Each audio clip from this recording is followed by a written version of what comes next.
Latar belakang terjadinya perang di Bali ini karena adanya hak tawan karang, yaitu hak merampas perahu atau kapal-kapal Belanda. Faktor-faktor yang melatar belakangi perlawanan di Bali. 1. Sebab umum. Faktor sebab umum yaitu 1. Belanda hendak memaksakan kehendaknya untuk menghapuskan hak-hak kekuasaan kerajaan-kerajaan di Bali atas daerahnya. Yang kedua, raja-raja Bali dipaksa mengakui kedaulatan pemerintah Hindia Belanda dan mengizinkan pengibaran bendera Belanda di wilayah kerajaannya. Yang ketiga, adat agama Sute yang dianggap Belanda tidak berperi kemanusiaan akan dihapus oleh Belanda. Faktor sebab khusus. Adanya hak tawan karang yang dimiliki raja-raja Bali, lalu diadakan perjanjian antara Belanda dan Kerajaan Buleleng dengan rajanya, yaitu Raja I Gusti Ngurah Made Karangasem beserta Patih I Gusti Ketut Jelantik pada tahun 1843. Dampak Perang Bali pada bidang politik. Yang pertama, dikuasainya seluruh Pulau Bali oleh Belanda. Yang kedua, berkurangnya kekuasaan raja pada kerajaannya. Bahkan raja dapat dikatakan menjadi bawahan Belanda.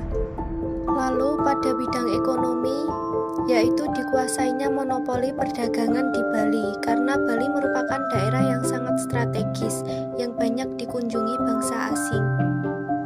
Yang terakhir pada bidang sosial, yaitu banyaknya tatanan sosial yang dirubah oleh Belanda, termasuk dihapuskannya adat sute pada upacara ngaben.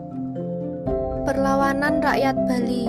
Salah satu hak yang dimiliki oleh kerajaan-kerajaan di Bali adalah hukum hak tawan karang, yaitu hak merampas kapal-kapal Belanda yang terdampar.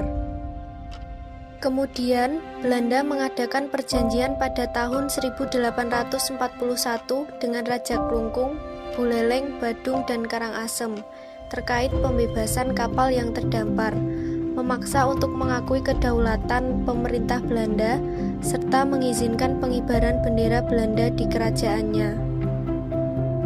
Tetapi hal tersebut tidak dilakukan oleh raja-raja Bali. Akhirnya pihak Belanda mengerahkan pasukan militer secara besar-besaran sebanyak 3 kali.